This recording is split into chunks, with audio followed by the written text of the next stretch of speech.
8,000 years ago, the Primatus gods waged a battle upon the shores of Faroe Island. The dark sea ape Vargasa, with his crimson red metal staff, struck at the beast who opposed him, Oriskema, the warden of the waves, a monstrous chimera of albatross and mantis shrimp. The two god beasts exchanged blows for 3 days and nights. The red metal staff parried the blows. The smasher clubs never missed. Bones cracked and exoskeletons split. The world around these dueling titans was worse for wear. Seas boiled. The waves smashed up against every rock and crevice.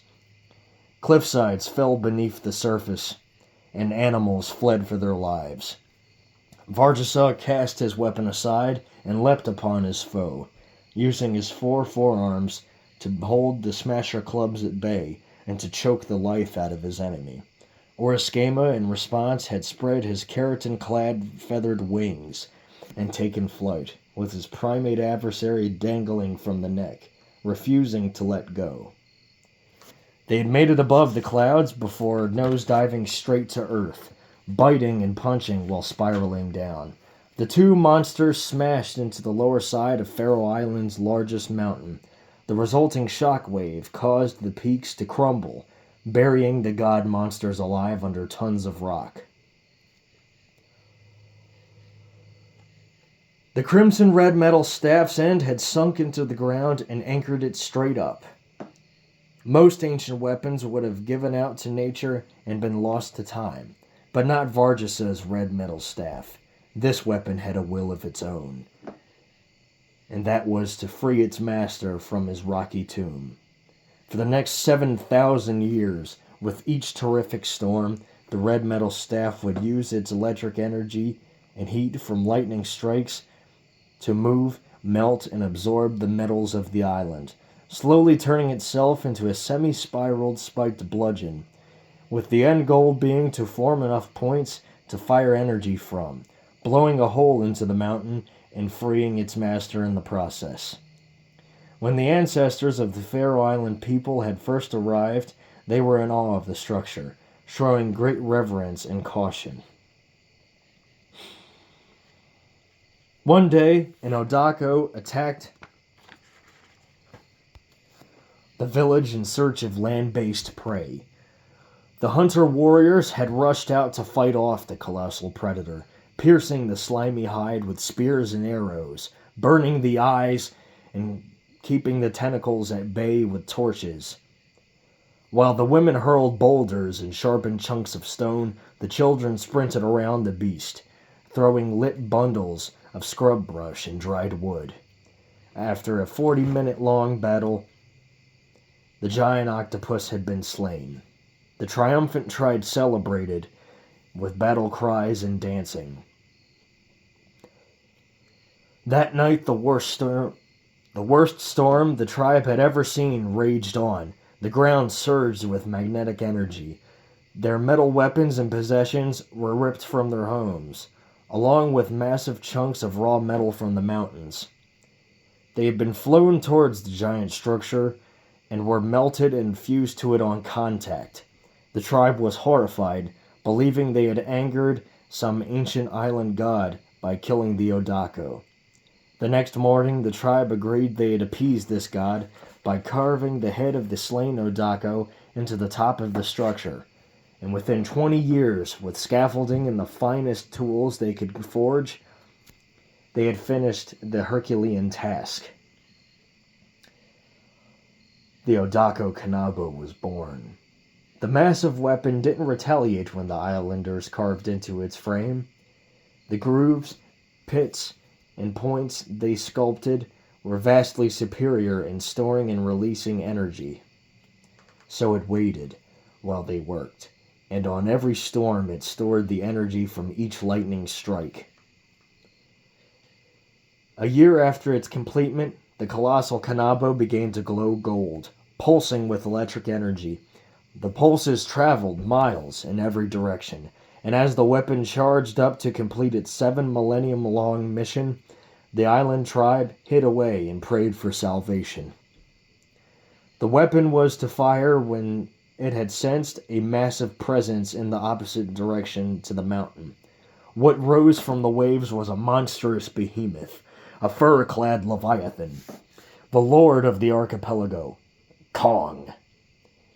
He had felt the pulses of energy on a nearby island and swam to the location, looking to feed on the source. The Kanabo refused to let this titanic ape ruin its mission. As Kong advanced forward, jet black markings formed on the trunk, spines, and Oodako head of the superweapon, the latter of which resembled its long-buried master. The markings and carved eyes had begun to glow, and with one energy blast to the ground, the spiked bludgeon spun around to face the threat. Kong, who had been surprised by the sudden movement, saw it as a challenge, and with one stomp and a piercing roar, the monstrous anthropoid ape charged. At that moment, 40 full-strength lightning bolts fired from every point, groove, and pit on the Kanabo, hitting the target point blank. A deafening roar and plume of smoke rose in the night sky, and from that dark cloud burst an enraged mass of fur and muscle, and with one swift leap, he was upon his target.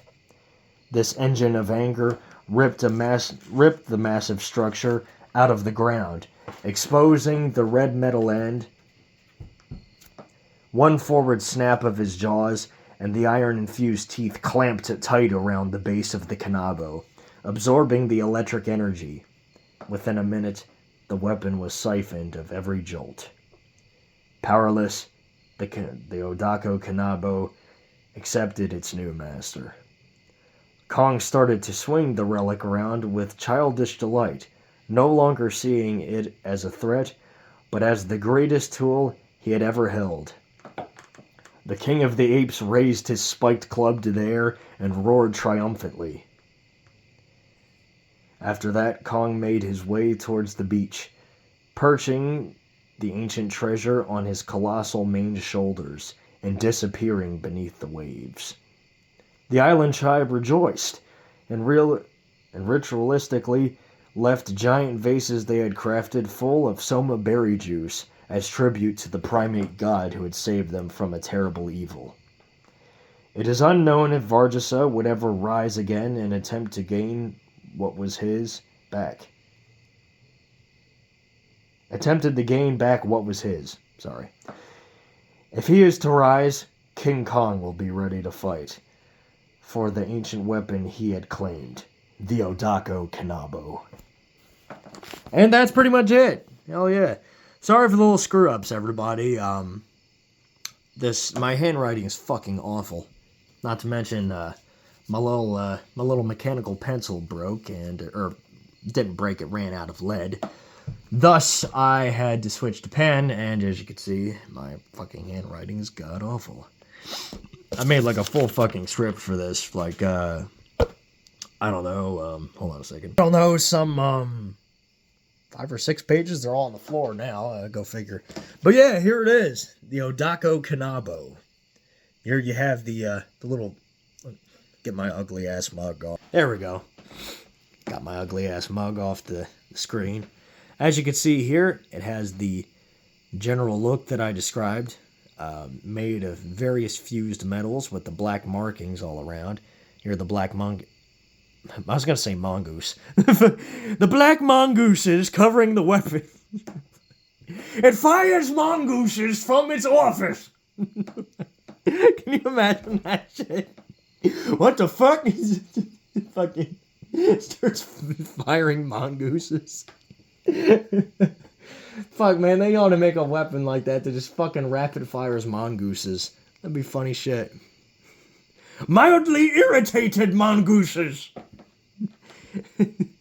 Shit.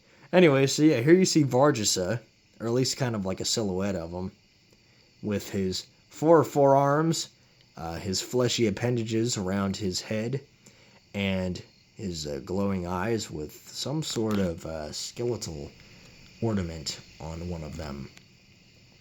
But yeah, Anyways, you see the various metals and such, and then you see the markings here.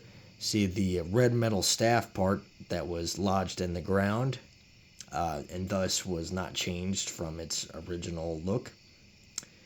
And, yeah, that's pretty much it. I made I made this out of a chopstick that I got from a Chinese buffet, along with many other weapons I've done, more or less the same thing.